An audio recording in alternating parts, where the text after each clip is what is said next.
Hello to all friends, my name is Sumit Rana.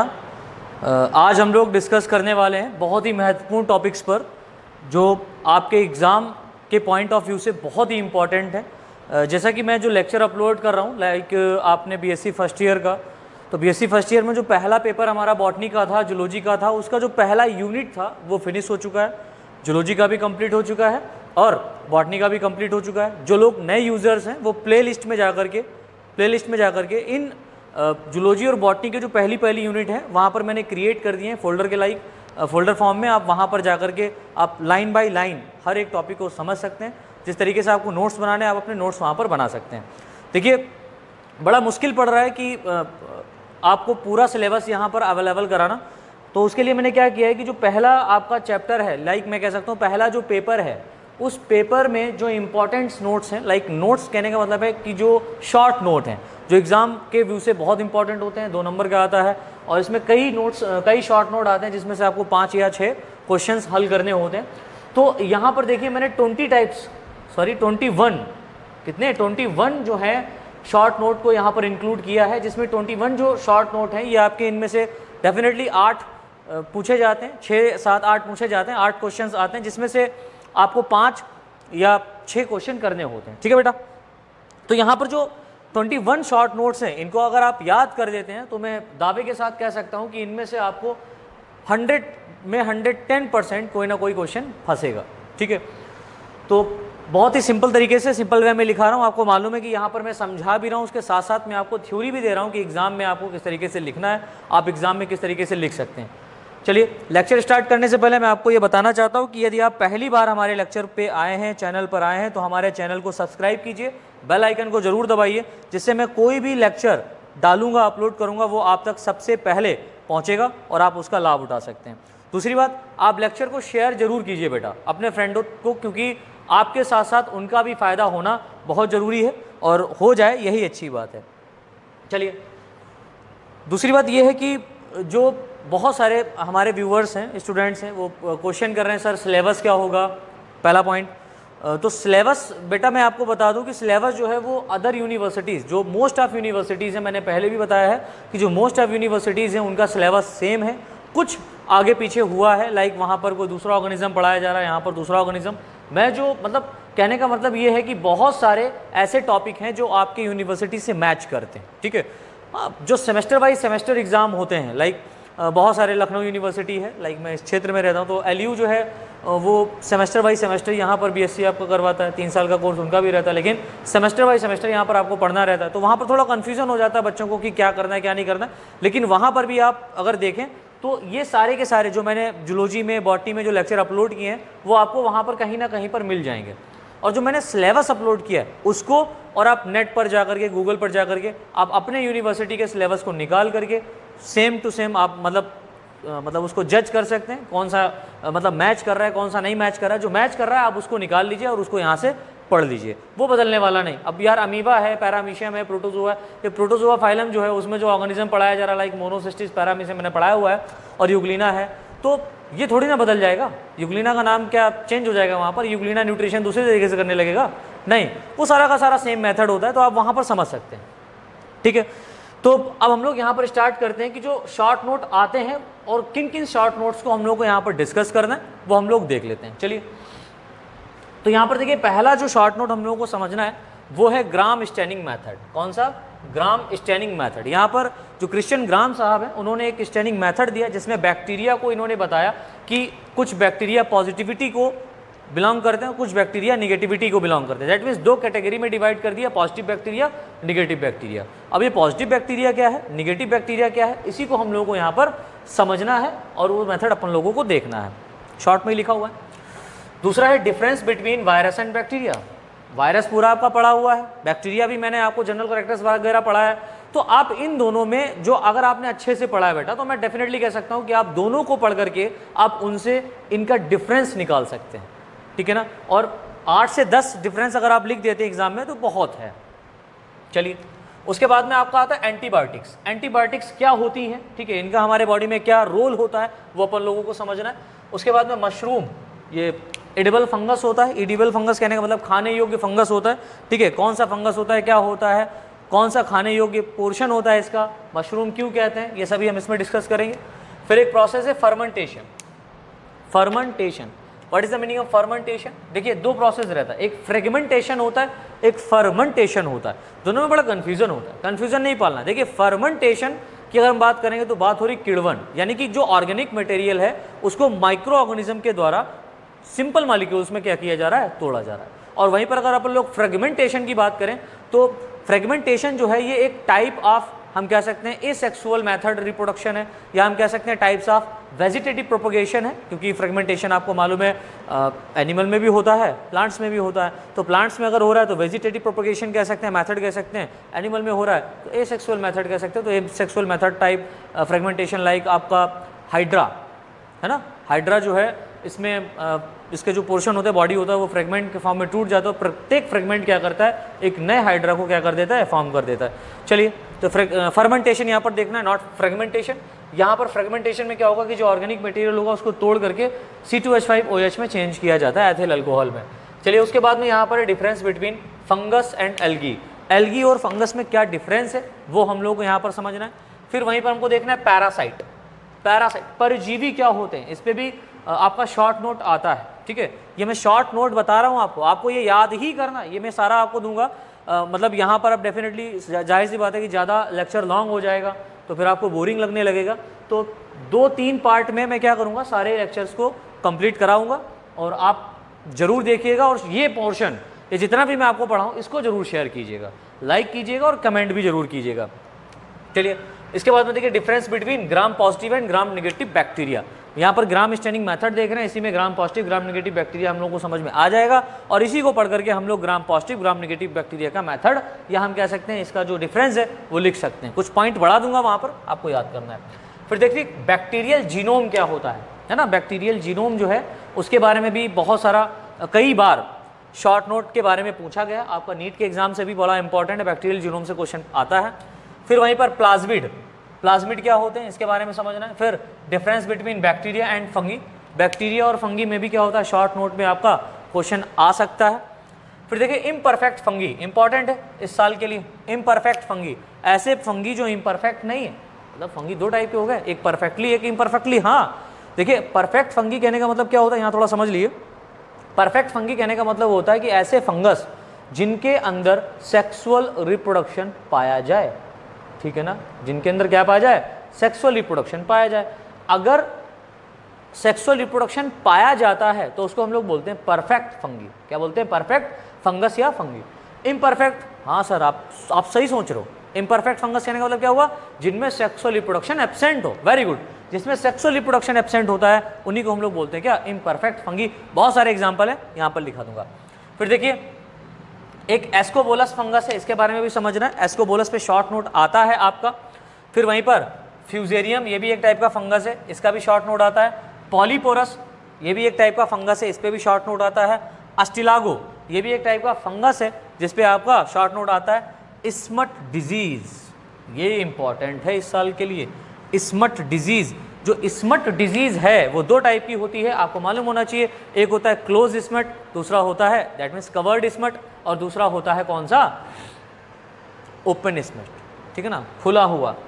तो यहाँ पर क्लोज स्मट और ओपन स्मट क्या है वो हम लोग यहाँ पर समझेंगे। स्मट डिजीज क्या होती है, दैट मीन्स ये एक्चुअल में आपका जो होता है वीट प्लांट में पाया जाता है। यहाँ पर स्मट डिजीज जो है वो अस्टिलागो से ही, अस्टिलागो फंगस जो है इसके द्वारा ही क्या होता है, ये डिजीज़ कॉज होती है। और जब आप फंगी वाला पोर्शन पढ़ेंगे अपने यहाँ, तो वहाँ पर आप जब अस्टिलागो के बारे में पढ़ेंगे, या हम कह सकते हैं फंगस के बारे में पढ़ेंगे, तो वहाँ पर आपको एक ऐसा फंगस पढ़ाया जाएगा जहाँ पर सेक्सुअल रिप्रोडक्शन और एसेक्सुअल रिप्रोडक्शन दोनों एक दूसरे पर क्या होती हैं, डिपेंड होती हैं, और वो है अस्टिलागो। अस्टिलागो पर सेक्सुअल और एसेक्सुअल दोनों रिप्रोडक्शन क्या होता है, मेथड डिपेंड होता है। और इसमें बेसिडियो कार्प्स और इसमें बेसिडियो स्पोर्स का फॉर्मेशन होता है, that means many types of spores का फॉर्मेशन होता है।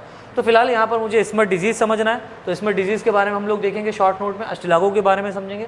और फंगस का जो चैप्टर है वो शायद मैं कंप्लीट ना करवा पाऊँ, तो उसके लिए मैं आप लोगों को एक सजेशन देना चाहता हूँ कि जिन बच्चों को, बहुत सारे बच्चे ऐसे भी हैं जो कह रहे हैं सर मुझे PDF फाइल भेज दीजिए, मैं उससे तैयारी कर लूँ, तो वो बच्चे मुझे कांटेक्ट कर सकते हैं। मैं अपने डिस्क्रिप्शन में, इस लेक्चर के डिस्क्रिप्शन में मैं अपना मोबाइल नंबर डाल दूंगा, व्हाट्सअप मोबाइल नंबर रहेगा, आप मुझे वहाँ पर मैसेज कर सकते हैं, आप कॉल कर सकते हैं। लेकिन आप जब मुझे कॉल करेंगे, मैसेज करेंगे, और PDF फाइल मैं तभी आपको दूंगा जब आप मुझसे बात कर देंगे, ठीक है, क्योंकि इसमें कुछ इंस्ट्रक्शन में रखूँगा, कुछ कंडीशंस रखूँगा जो आपके लिए सूटेबल रहेगा और मेरे लिए भी सूटेबल रहेगा, क्योंकि मेहनत कर रहा हूँ तो कुछ ना कुछ तो फल चाहिए ना आपसे।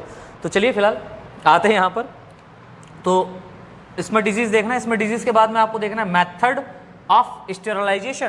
दैट मीन्स स्टेरलाइजेशन कहने का मतलब होता है कि यहाँ पर किसी एपरेटस को, या हम कह सकते हैं किसी मशीन को, या बहुत सारे ऐसे टूल्स होते हैं, बहुत सारे ऐसे टूल्स होते हैं जिनको, लाइक टूल्स क्या यार, डिसेक्शन बॉक्स वगैरह जो भी होते हैं, उनको यहाँ पर हम स्टेराइल करते हैं। या जो जैविक मटेरियल होते हैं, जैविक मतलब बायोटिक फैक्टर होते हैं, लाइक मिल्क हुआ, ठीक है, मीट हुआ, वेजिटेबल्स हुए, ये जो आप बनाते हैं अपने घर में, ये अगर आप रखे रहते हैं और इसको अगर आप हीट नहीं करते हैं या फ्रिज में नहीं रखते हैं तो ये क्या होता है, ख़राब हो जाता है। क्यों ख़राब हो जाता है? क्योंकि इसमें बैक्टीरिया पनपने लगते हैं, और बैक्टीरिया की वजह से क्या होता है, यहाँ पर स्मेलिंग आने लगती है। जो फूड मटेरियल होता है, या जो हम कह सकते हैं इंस्ट्रूमेंट्स होते हैं, जो टूल्स होते हैं, अगर उनका स्टेरलाइजेशन नहीं किया जाए तो उसमें बैक्टीरिया के द्वारा बहुत ज़्यादा इन्फेक्शन हो जाता है, और गड़बड़ वाली बात है भाई। तो ये स्टेरलाइजेशन कैसे होता है उसके बारे में भी शॉर्ट नोट पूछा गया है और पूछा जा सकता है, तो आपको याद रखना है। चलिए, इसके बाद में एक बहुत ही इंपॉर्टेंट आपका शॉर्ट नोट है जिसका नाम है annual recurrence of black rust in plan in India. Black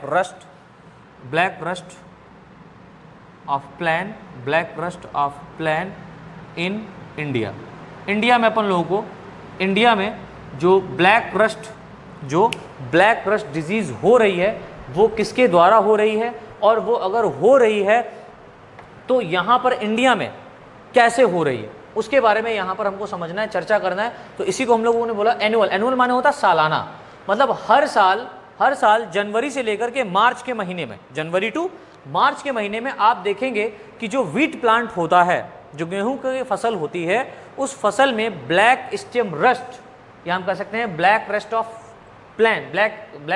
stem, यहाँ पर है annual recurrence of black rust of stem of plan in India. Stem of plan मतलब एरिया, प्लान इन इंडिया।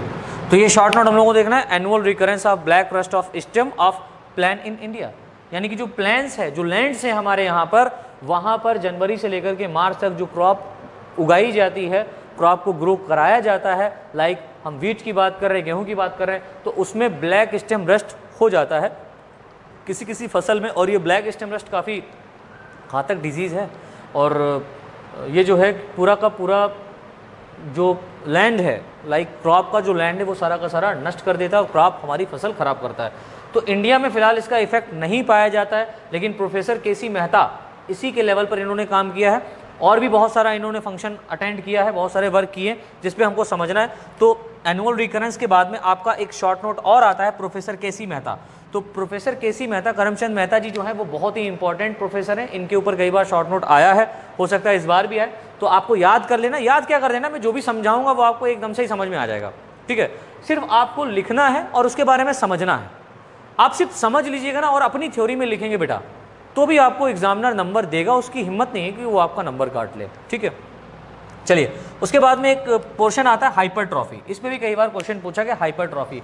तो मेरे हिसाब से जो बहुत ही इंपॉर्टेंट आपके फर्स्ट पेपर के बॉटनी बीएससी फर्स्ट ईयर के फर्स्ट पेपर बॉटनी का जो आपका कवरअप किया है, जिसमें मैंने आपका फर्स्ट यूनिट कवरअप खाली कर पाया, सेकेंड थर्ड फोर्थ ये यूनिट मैंने कवर नहीं कर पाया है। तो सेकेंड थर्ड फोर्थ इनमें जो यूनिट्स मैं नहीं कवर कर पा रहा हूँ, इन सभी से मैंने जो शॉर्ट नोट हैं उनको निचोड़ के यहाँ पर रखा है आपके सामने। अगर आप ये पढ़ लेते हैं तो आपके शॉर्ट नोट डेफिनेटली क्या हो जाएंगे, स्ट्रांग हो जाएंगे। और आपको 5 ही तो करने होते हैं, 5 या 6 करने होते हैं, तो आप आराम से यहाँ पर 21 शॉर्ट नोट्स यहाँ पर लिखे हुए हैं। 100% इसमें से आपके 4, 5, 6 100% आपके फंसने वाले हैं। आप यहाँ से इसको याद करिए, ठीक है। और अगर फंसें तो डेफिनेटली आप उसको मैसेज या कॉल कीजिएगा। चलिए, और बहुत सारे ऐसा भी हो सकता है कि ना फंसे, यार मैं कोई अंतर्यामी नहीं हूँ, लेकिन मोस्ट ऑफ क्वेश्चन से आपको मिलेंगे। अगर आप अनसॉल्व्ड पेपर उठा करके देखते हैं तो हर पेपर में कहीं ना कहीं पर इन शॉर्ट नोट्स में आपको कुछ ना कुछ मिलता है, ठीक है। और भी चीज़ें हैं जो मैंने मतलब उनको छोड़ दिया है, जो 1-2 बार पूछे गए, बार बार नहीं पूछे गए। जो बार बार पूछे गए उन्हीं के बारे में हम लोग यहाँ पर डिस्कस करते हैं। चलिए, तो ये 21 जो शॉर्ट नोट्स हैं इनको आपको पढ़ना है। क्लियर है? आपको पढ़ना है, डेफिनेटली मैं पढ़ाऊँगा और आप उनको पढ़ेंगे और शेयर ज़रूर कीजिएगा साहब। चलिए, हमारा जो टॉपिक है, पहला जो शॉर्ट नोट है जिसका नाम है ग्राम स्टेनिंग मेथड। क्या नाम है? Gram staining method. इस मेथड को हम लोग को समझना है। अब पहले तो आप ये समझ लें कि ग्राम स्टेनिंग मेथड दिया किसने था, तो डेफिनेटली जो ग्राम साहब है, दैट मीन्स एक साइंटिस्ट रहे क्रिश्चियन ग्राम। तो क्रिश्चियन ग्राम ने इस मेथड को दिया था, ठीक है, और उन्हीं के लेवल पर इन्होंने जो एक्सपेरिमेंट किया या इन्होंने जो प्रयोग किया उसको यहाँ पर समझाया, वही हम लोग देखेंगे। ठीक है, चलिए देखते हैं। तो देखिए, बैक्टीरिया माइन्यूट प्लांट सेल होती है। आप इसमें क्या लिखेंगे? बैक्टीरिया माइन्यूट प्लांट सेल होती है। बैक्टीरिया के क्लासिफिकेशन एंड स्टडी के लिए इन्हें एक स्पेशल मेथड द्वारा स्टेन किया जाता है।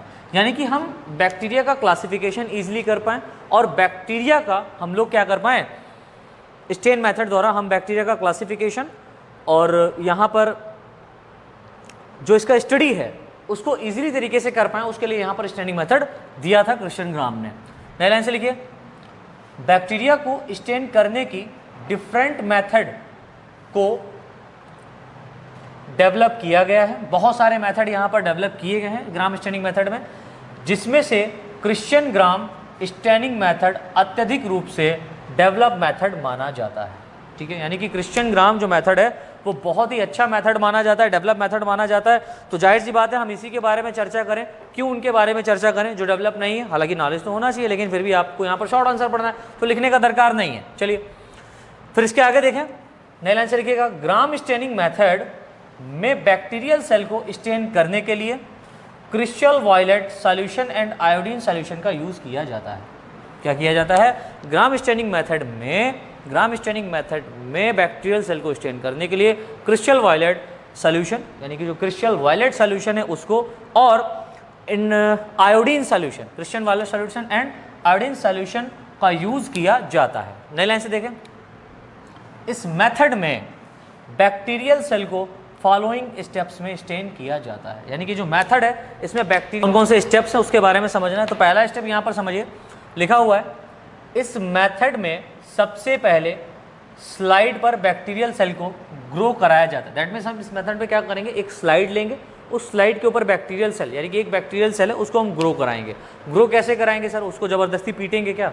वैसे ही बैक्टीरियल सेल को आप माइक्रोस्कोप से ही देख सकते हैं, विदाउट माइक्रोस्कोप नेकेड आई से उसको नहीं देखा जा सकता है।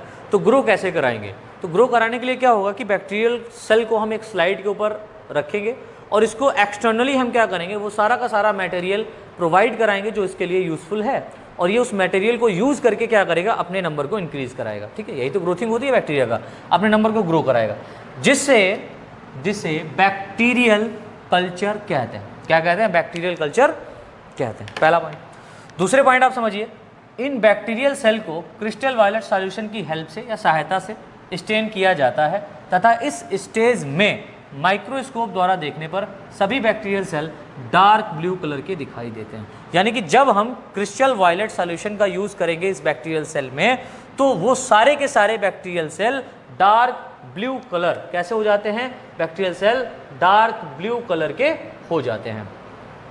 फिर देखिए, इन बैक्टीरियल सेल को आयोडीन सॉल्यूशन के साथ स्टेन करने पर यह पर्पल कलर के दिखाई देते हैं। दैट मीन्स जो डार्क ब्लू कलर के आपका बैक्टीरिया हुआ था, वो सारा का सारा जो डार्क ब्लू हुआ था, इसको हमने क्या किया, इसी में हमने आयोडीन सॉल्यूशन को डाल दिया।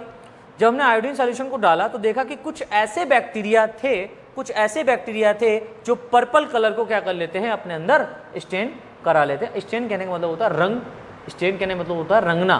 ठीक है, अपने आप को ये क्या कर लेता है, कलर्ड कर लेता है। क्यों कर लेता है? क्योंकि भैया याद होगा आपको कि बहुत ज़्यादा जब हम लोगों ने, अच्छा क्लासरूम की बात कर रहा हूँ मैं फ़िलहाल, यहाँ पर मैंने आपको नहीं पढ़ाया, लेकिन आपने पढ़ा होगा कि जो डीएनए होता है, जब वो बहुत ही ज़्यादा कंसनट्रेटेड या हाई हम कह सकते हैं कॉइलिंग फॉर्म में होता है, तो वो क्या करता है, उसके अंदर ज़्यादा जीन होता है, ज़्यादा डीएनए होता है, ज़्यादा जीन होता है, तो उसके अंदर पावर ऑफ स्टेनिंग ज़्यादा होती है। अगर ये लूज होगा, दैट मीन्स दूर दूर होगा डीएनए का पोर्शन, डीएनए लाइक जीन जो होंगे वो दूर दूर पर, जीनोम जो दूर दूर पर इकट्ठा होंगे, तो जाहिर सी बात है इनके अंदर स्टेनिंग पावर कम होगी। दूसरी बात सेल वॉल की भी होती है। मैं जब यहाँ पर आपको डिफरेंस बिटवीन ग्राम पॉजिटिव और नेगेटिव बैक्टीरिया पढ़ाऊंगा तब आपको समझ में आ जाएगा वहाँ पर। अभी आप सिर्फ समझ लिए थ्योरी क्या लिखना है। तो थर्ड पॉइंट में क्या लिखना है, इन बैक्टीरियल सेल को आयोडीन सॉल्यूशन के साथ स्टेन करने पर या पर्पल कलर के दिखाई देते हैं। चलिए अगला पॉइंट, अब इस बैक्टीरियल सेल में 95% ethyl alcohol and pure water के साथ वॉश करके माइक्रोस्कोप में देखा जाता है तो कुछ बैक्टीरियल सेल ब्लू कलर के हो जाते हैं। कैसे हो जाते हैं? ब्लू कलर के हो जाते हैं, जिन्हें ग्राम पॉजिटिव बैक्टीरिया कहा जाता है। क्या कहते हैं? ग्राम पॉजिटिव बैक्टीरिया कहा जाता है। तथा कुछ बैक्टीरियल सेल कलरलेस हो जाते हैं। जब इनको Maithil alcohol and pure water के साथ में क्या करेंगे बेटा? वॉश करेंगे, तो जाहिर सी बात है इनके अंदर कुछ ऐसे बैक्टीरियल सेल होंगे जो अपने स्टेन को वॉश नहीं करते हैं, लेकिन कुछ ऐसे बैक्टीरियल सेल होते हैं जो अपने स्टेनिंग को वॉश कर देते हैं। जो वॉश नहीं करते हैं उनको हम लोग कह देते हैं gram positive bacteria, that means blue colour का ही रहता है। और जो अपने अंदर से स्टेनिंग को वॉश कर देता है, ब्लू कलर को हटा देता है, उसको हम लोग बोलते हैं बैक्टीरिया, उसको हम लोग बोलते हैं कलरलेस। और वो जो कलरलेस बैक्टीरिया होता है उसे हम ग्राम नेगेटिव बैक्टीरिया कहते हैं, जिन्हें ग्राम नेगेटिव बैक्टीरिया कहा जाता है। इतना समझ में आया? फिर देखिए अगला पॉइंट, इसके बाद क्या हुआ? इसके बाद क्रिश्चियन ग्राम ने, यानी कि जो क्रिश्चियन ग्राम साहब थे इन्होंने, इसके बाद क्रिश्चियन ग्राम ने इन बैक्टीरियल सेल को सेफ्रेनीन के साथ स्टेन किया। एक और केमिकल लिया सेफ्रेनीन, जब एथिल अल्कोहल प्योर वाटर के साथ में वॉश कर दिया उसके बाद में सेफ्रेनीन के साथ स्टेन किया, जिसमें इन्होंने पाया कि gram positive bacteria blue colour का रहता है, यानी कि जो ग्राम पॉजिटिव बैक्टीरिया था वो ब्लू कलर का ही रहता है, लेकिन ग्राम नेगेटिव बैक्टीरिया पिंक या रेड कलर का हो जाता है। ओहो, ग्राम नेगेटिव बैक्टीरिया कैसा हो गया? पिंक या रेड कलर का हो जाता है। क्यों हो जाता है वो हम लोग यहाँ पर समझेंगे। अच्छा अभी समझ लो यार, क्यों हो जाता है पिंक या रेड कलर का? जाहिर सी बात है, मैंने अभी बताया कि इसके अंदर डीएनए का कंसंट्रेशन बैक्टीरियल सेल में, दूसरी बात इसके सेल वॉल का कंसंट्रेशन, ठीक है, सेल वॉल में लिपिड का कंसंट्रेशन, सेल वॉल में लिपिड का कंसंट्रेशन कैसा है, उस लेवल पर क्या होगा? स्टेनिंग मेथड ज़्यादा होगा। अगर लिपिड का कंसंट्रेशन सेल वॉल में कम है और डीएनए का कंसंट्रेशन कोशिका के अंदर ज़्यादा है तो ये मोर पावरफुल स्टेन होगा। दैट मीन्स इसके अंदर स्टेन करने की क्षमता ज़्यादा होगी। मैंने क्या कहा? मैंने कहा कि अगर बैक्टीरियल सेल में इसकी सेल वॉल में लिपिड का कंसंट्रेशन कम होगा, लेकिन इसकी सेल में डीएनए का कंसंट्रेशन अगर ज़्यादा हुआ तो इसके अंदर स्टेनिंग करने की क्षमता ज़्यादा होगी, ठीक है। दूसरी बात, अगर ये स्टेनिंग करने की क्षमता नहीं ले पा रहा है तो कारण क्या होगा कि ये जो बैक्टीरियल सेल होगी जिसमें स्टेनिंग करने की क्षमता कम है, मतलब अपने आप को रंगने की क्षमता कम है, और ये ज़्यादा क्या करता है, कई बार ये वॉश करने पर ये अपने रंग को छोड़ देता है, तो उसका रीज़न क्या है? उसका रीज़न ये है कि इसकी सेल वॉल में लिपिड का कंसंट्रेशन ज़्यादा होगा। सेल वॉल में लिपिड का कंसंट्रेशन क्या होगा बेटा? ज़्यादा होगा। लेकिन खास बात क्या है? इसके डीएनए, यानी इसकी कोशिका के अंदर जो डीएनए का कंसंट्रेशन होगा वो कम होगा। डीएनए का कंसंट्रेशन कम, लिपिड का कंसंट्रेशन ज़्यादा, तो हम कहेंगे इसको क्या? Gram negative bacteria. अगर डीएनए का कंसंट्रेशन ज़्यादा और लिपिड का कंसंट्रेशन कम तो ये हो जाएगा ग्राम पॉजिटिव बैक्टीरिया। तो मैंने यहीं पर स्टार बनाकर एक बात लिखा, आप समझ सकते हैं। यह भिन्नता इसलिए होती है क्योंकि ग्राम नेगेटिव बैक्टीरिया की सेल में, ग्राम नेगेटिव बैक्टीरिया की सेल वॉल में लिपिड का अमाउंट ज़्यादा होता है तथा, यहीं पे लिख लीजिए, तथा इसमें डीएनए का अमाउंट कम होता है, जिसके कारण यह सेल अल्कोहल के साथ, यानी कि जो बैक्टीरियल सेल है अल्कोहल के साथ वॉश करने पर कलरलेस हो जाती है। क्योंकि आपको मालूम होना चाहिए कि जो लिपिड होता है वो अल्कोहल में घुल जाता है, अल्कोहल से वॉश हो जाता है, ठीक है ना। तो ये हमारा हो गया मेथड ऑफ ग्राम स्टेनिंग। अब देखिए इसमें कुछ मैंने डायग्राम भी बनाया हुआ, आप समझ सकते हैं। देखिए यहाँ पर एक स्लाइड लिया, स्लाइड के ऊपर बैक्टीरियल सेल को रखा। ये बैक्टीरियल सेल को हम क्या करेंगे? कल्चर मीडियम में ग्रो कराएंगे, बैक्टीरियल सेल को ग्रो कराएंगे, जिसको हम लोग कल्चर मीडियम कहते हैं। इस कल्चर मीडियम में जब बैक्टीरियल सेल ग्रो हो जाता है तो यहाँ पर देखिए ग्रोइंग बैक्टीरियल सेल हुआ।